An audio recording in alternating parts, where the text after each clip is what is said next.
শুরু করিলাম মহান আল্লাহ তাআলার নাম নিয়ে। আসসালামু আলাইকুম সবাইকে। সকাল থেকে শুরু হয় যুদ্ধ সংসার জীবনের, আর এই যুদ্ধ করতে করতে কেমনে যে রাত হয়। রাত পোহালেই সকালে আবার চিন্তা কি রান্না করব সকালে।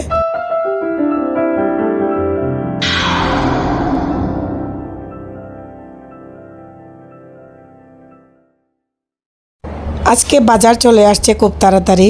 এখানে একটা লাউ দেখতে পাচ্ছেন, আর আপনাদের ভাইয়া মটরশুঁটি নিয়ে এসেছে। ভিডিওটা জানুয়ারি মাসের, আর ভিডিওটা শেয়ার করতে করতে এখন মোটামুটি আগস্ট মাস। তো 6 মাস পর ভিডিওটা শেয়ার করলাম। 6 মাসের ভিতরে সময় পাই নাই এই ভিডিওটা এডিট করার মতো। এখানে একটা রাজহাঁস দেখতেছেন, আর মাছ, বড় মাছ নিয়ে এসেছে, পাঙ্গাস মাছ সুলাইয়া। আর পরিষ্কার করে মাছ আর এবং এই হাঁসটা নিয়ে আসার জন্য আমার খুব উপকার হয়েছে। আর আমি হলুদ লাগিয়ে হাঁসটারে পরিষ্কার করে নিয়েছি নিজের মতো করে, খুবই সুন্দর করে পরিষ্কার করেছি। এই হাঁসটা নিয়ে এসেছে নতুন বাজার থেকে, গাজীপুরের। এটার দাম পড়েছে প্রায় 3000 টাকা, আর এটাতে মাংস বাইর হয়েছে প্রায় 3.5 কেজি থেকে 4 কেজির মতো। মাশাল্লাহ অনেক সুন্দর। আর আমি আমার জীবনেই প্রথম রাজহাঁস কেটেছি এবং রাজহাঁসের মাংস রান্না করব, এবং রাজহাঁসের মাংসগুলো এরকম লাল টকটকে, এটা প্রথম দেখলাম।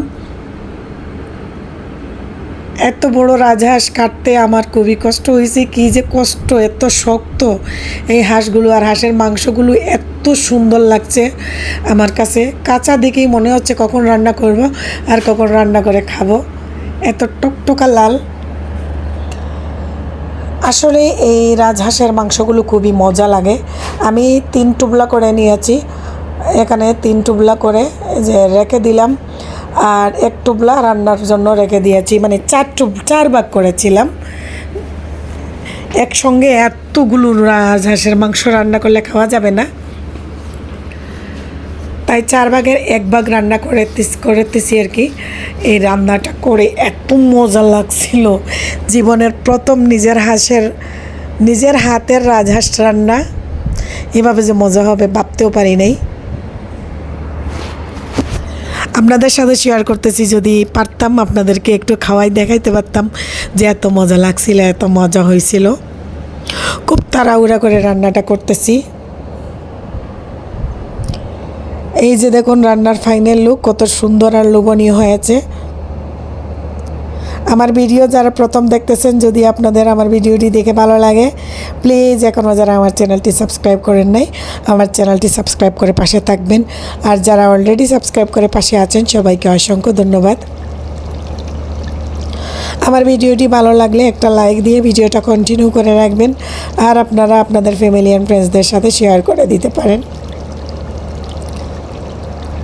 তেলগুলো একবারে উপরে চলে আসছে, আর হাঁসের মাংস ঝোল করে রান্না করা যায় না আমি শুনেছি।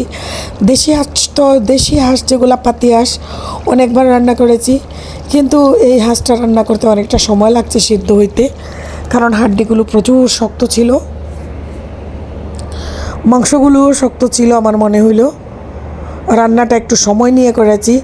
ভিডিওটা যেহেতু আমি টাইন্না করেছি, তার জন্য আপনারা দেখতেছেন যে মনে হয় খুব তাড়াতাড়ি রান্না হয়ে গেছে। খুব তাড়াতাড়ি রান্না করি নেই, এর মধ্যে বিছানাটা গুছাই নেই।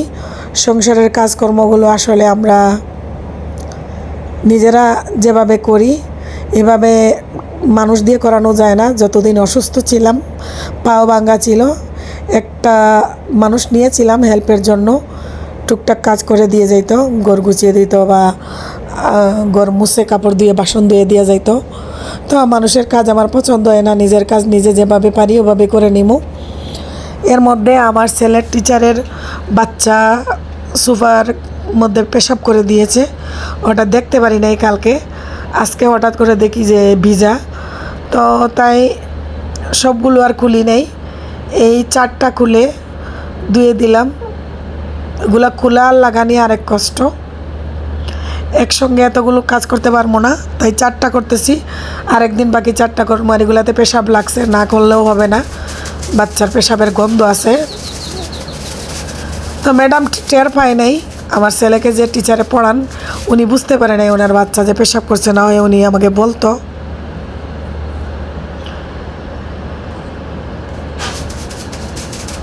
তো ভালো করে পরিষ্কার করে নিচ্ছি ঝাড়ু দিয়ে, একটা সুযোগ পাইছি যেহেতু। আর এই যে চিপা চাপায় কয়েকদিন পর পর এত বালু ময়লা ঢুকে, ডাস্ট ঢুকে পড়ে, যেহেতু আমার বাসার পাশেই একটা গার্মেন্টস। আর দরজা জানলা খুললেই মনে করেন ঘরের সব ফার্নিচার ডাস্ট এসে ময়লা হয়ে যায়। তো কিছুদিন পর পর এগুলো ভালো করে পরিষ্কার করতে হয়। প্রচুর নোংরা হয় আমাদের ঘর গার্মেন্টস ফ্যাক্টরির জন্য। যাই হোক, শুকিয়ে গিয়েছে আর এখন আমি পরিষ্কার করে আবার গুছিয়ে নিচ্ছি। এই কাজগুলো আসলে কষ্টের কাজ, খুব কষ্ট হয় এই কাজগুলো করতে। ঘরের সংসারে কাজ করতে করতে দিন যে কেমনে শেষ হয়। অনেক পরিশ্রম করি, পরিশ্রম করতে করতে এভাবে দিন যাচ্ছে। এদিকে বৃষ্টি চলে আসছে, বাইরে থেকে কাপড় দিছিলাম, সবগুলো কাপড় এখন ভিতরে নিয়ে আসলাম। যেগুলো শুকাইছে এগুলো করলাম, বাজ করতেছি। আর যেগুলো আবার ভিজা ওগুলা ঘরের ভিতরেও নাইরা দিলাম। আবার বারান্দার বেলকনিতেও ক্লিপ দিয়ে নাইরা দিছি। এই যে দেখুন কতগুলো কাপড়গুলো সুন্দর করে বাজ করে নিচ্ছি। কাপড় বাজ করা আর একটা কাজ, খুব এটা একটা প্যারার কাজ। কাপড় বাজ করা কোনো কাজই সহজ না, সব কাজই একটু সময় নিয়ে করতে হয়। কতটা সময় লাগে দেখেন। এখন আমি বাবুকে ওর ক্লাসে দিয়ে আসছি, ক্লাসে দিয়ে আসে সবগুলো কাজ কমপ্লিট করি সকালবেলা। ও 2-3 ঘন্টা এখন থাকে ওর ক্লাসে। আমি 2-3 ঘন্টার মধ্যে সমস্ত কাজ শেষ করতে পারি। এর মধ্যে দেখেন কালকে আদা রসুন বেটে ব্লেন্ডার করে এরকম আইসট্রেতে ভরে রাখছিলাম। এখন আইসট্রে থেকে নামিয়ে বক্সে রেখে দিচ্ছি, তাহলে রান্নার সময় একটা সুবিধা হয়।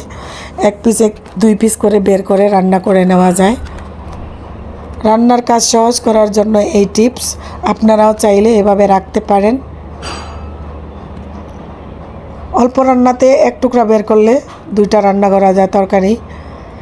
সব কাজ শেষ করে এখন আমি চা খাবো। এখন আমার চা খাওয়ার পালা। চা খাওয়া শেষ করে বাবুর জন্য 1 কাপ হরলিক্স রেডি করে রাখবো। ও এসেই হরলিক্স খাবে, কোনো কিছুই খেতে চায় না। তো আমি কাজ সম্পূর্ণ শেষ করে চা খাই। এখন বাবুর হরলিক্সটা রেডি করলাম, তারপরে বাবুকে আনতে যাব। সবাই ভালো থাকবেন, সুস্থ থাকবেন। আমার আজকের ভিডিওটি কেমন হয়েছে কমেন্ট করে জানাবেন।